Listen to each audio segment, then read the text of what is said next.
નમસ્કાર દર્શક મિત્રો, હું આપની સાથે છું રાખી અંજારિયા. સ્વાગત છે આપનું કચ્છ ઉદય ટીવી ન્યૂઝમાં. તો દર્શક મિત્રો, જોઈએ આજના સમાચારો વિસ્તારથી. કચ્છ જિલ્લાનો વડા મથક ભુજ ખાતે આવેલા નગરપાલિકા ટાઉન હોલમાં ગ્રામીણ શાસન અને વહીવટીને વધુ સુદૃઢ બનાવવાના ઉદ્દેશ્ય સાથે પંચાયતના ચૂંટાયેલા પદાધિકારીઓ માટે એક દિવસીય ક્ષમતા નિર્માણ તાલીમ કાર્યક્રમનો પ્રારંભ થયો હતો.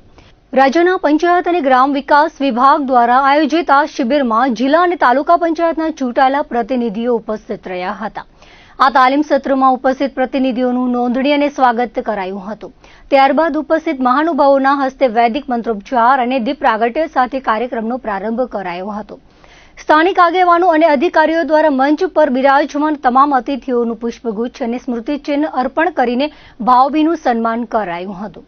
ઉદ્બોધન સત્રની શરૂઆતમાં ભુજના ધારાસભ્ય કેશુભાઈ પટેલે સ્થાનિક પ્રશ્નો અને પંચાયતી રાજની મહત્વતા પર પ્રકાશ પાડતા જણાવ્યું હતું કે ગામડાઓનો સર્વાંગી વિકાસ એ જ રાજ્યના વિકાસની ખરી ચાવી છે. પંચાયતના પદાધિકારીઓ જો જાગૃત રહીને કામ કરશે તો છેવાડાના માનવી સુધી સરકારી યોજનાઓના સીધા લાભો વિના વિલંબે પહોંચાડી શકાશે. જિલ્લા પંચાયત પ્રમુખ પ્રભાબેન હુણે પોતાના પ્રાસંગિક પ્રવચનમાં જણાવ્યું હતું કે પ્રજાએ આપણા પર મૂકેલો વિશ્વાસ એ આપણી સૌથી મોટી મૂડી છે. શાસનમાં પારદર્શિતા અને જવાબદેહી લાવવા માટે આવી તાલીમ ખૂબ જ જરૂરી છે, જેથી દરેક પદાધિકારી પોતાની સત્તાઓ અને નિષ્ઠાપૂર્વકની ફરજોથી માહિતગાર થઈ શકે. રાજ્યકક્ષાના મંત્રી ત્રિકમભાઈ છાંગાએ પોતાના માર્ગદર્શક ઉદ્બોધનમાં જણાવ્યું હતું કે આધુનિક સમયમાં પંચાયતોનું વહીવટી માળખું પણ ટેકનોલોજી સભર બની ગયું છે. પદાધિકારીઓએ નવીન યોજનાઓ, ડિજિટલ પ્લેટફોર્મ અને પાયાની સુવિધાઓના નિર્માણ માટે સમયસર નિર્ણયો લઈને ગામડાઓની કાયાપલટ કરવા આગળ આવવું પડશે. કેન્દ્ર અને રાજ્ય સરકારની લોક કલ્યાણકારી યોજનાઓ કાગળ પરથી ઉતારીને જમીન પર અસરકારક રીતે અમલી બનાવવાની મુખ્ય જવાબદારી પંચાયતના પ્રતિનિધિઓની છે. આ તાલીમ વહીવટી કુશળતા વધારવામાં માર્ગદર્શક સાબિત થશે. કચ્છના પ્રભારી મંત્રી કાંતિભાઈ અમૃતિયાએ અધ્યક્ષીય પ્રવચન આપતા પદાધિકારીઓને પ્રજાભિમુખ વહીવટ આપવા માટે હાકલ કરી હતી. તેમણે ઉમેર્યું હતું કે ચૂંટાયેલા પ્રતિનિધિઓની સક્રિયતા જે ગ્રામીણ વિસ્તારના પ્રશ્નોનો કાયમી ઉકેલ લાવી શકે છે. રાષ્ટ્રીય ગ્રામ સ્વરાજ અભિયાન હેઠળની આ તાલીમથી પદાધિકારીઓની કામગીરીમાં વધુ ઝડપ અને પારદર્શિતા આવશે. આ કાર્યક્રમમાં ચૂંટાયેલા જનપ્રતિનિધિઓએ પોતાના ચૂંટાયા પછીના ટૂંકા કાર્યકાળ દરમિયાન તેમની સામે આવેલા સ્થાનિક પ્રશ્નો અને વિવિધ વિસ્તારોની લીધેલ મુલાકાતોના અનુભવો વર્ણવ્યા હતા અને પ્રજાકીય પ્રશ્નોની રજૂઆત કરી હતી. દ્વિતીય સત્રમાં પંચાયતી રાજ વ્યવસ્થા, પ્રતિનિધિઓની વૈધાનિક સત્તાઓ અને ફરજો, ગ્રામસભાનું મહત્વ તેમજ સ્થાયી સમિતિઓની રચના અંગે ગહન ચર્ચા કરાઈ હતી. આ પ્રસંગે આગેવાનો, હોદ્દેદારો, કચ્છ જિલ્લાના સ્થાનિક સ્વરાજ્યના ચૂંટાયેલા જનપ્રતિનિધિઓ મોટી સંખ્યામાં હાજર રહ્યા હતા. જિલ્લાના પ્રભારી મંત્રી કાંતિભાઈ અમૃતિયાએ ઉપસ્થિત હોદ્દેદારો અને અધિકારીઓને સંબોધતા જણાવ્યું હતું કે જ્યાં સુધી પૂરતો સ્ટાફ ઉપલબ્ધ ન થાય ત્યાં સુધી બદલી પામેલા કર્મચારીઓની છૂટણ ન કરવા, જેથી પ્રજાના કામો અટકે નહીં. તેમણે ચૂંટાયેલા જનપ્રતિનિધિઓ અને ક્લાસ 1 તથા ક્લાસ 2 સહિતના તમામ અધિકારીઓ વચ્ચે યોગ્ય સંકલન, સુમેળ અને પ્રજા પ્રત્યે ઝડપી પ્રતિસાદ જાળવી રાખવા અનુરોધ કર્યો હતો. વધુમાં તેમણે તાલુકા કક્ષાએ સરપંચોના પ્રશ્નોનું નિવારણ લાવવા, ગ્રાન્ટોનો કાર્યક્ષમ ઉપયોગ કરવા અને નિરાધાર યોજના, પશુપાલકો માટે ઘાસચારા તથા ખેડૂતો માટે સબસિડીની વિવિધ સરકારી યોજનાઓનો લાભ છેવાડાના માનવી સુધી પહોંચાડવા હાકલ કરી હતી. અંતમાં તેમણે પક્ષ અને સરકારની ઇમેજ વધુ ઉજ્જવળ બનાવી વડાપ્રધાન નરેન્દ્ર મોદીના વિકસિત ભારત 2047ના સ્વપ્નને સાકાર કરવા માટે સૌને કટિબદ્ધ થવા આહવાન કર્યું હતું.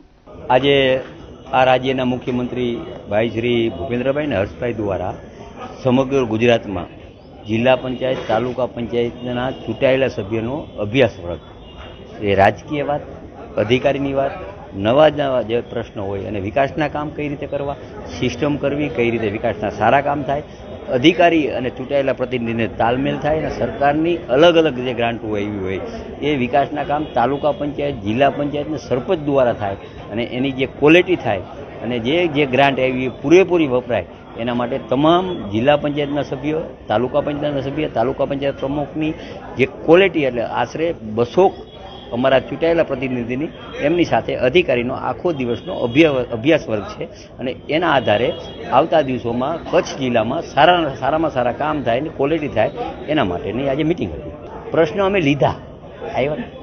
અમે જે તાલુકા પંચાયતના પ્રમુખો, જિલ્લા પંચાયતના જે પ્રશ્નો છે, ઝંઝટ જે જૂના પ્રશ્નો છે એ કઈ રીતે નિકાલ થાય અને દર મહિને અમે અમારી જે સંકલન છે એમાં રિવ્યૂ લઈ અને ધીમે ધીમે એ પ્રશ્ન નિકાલ.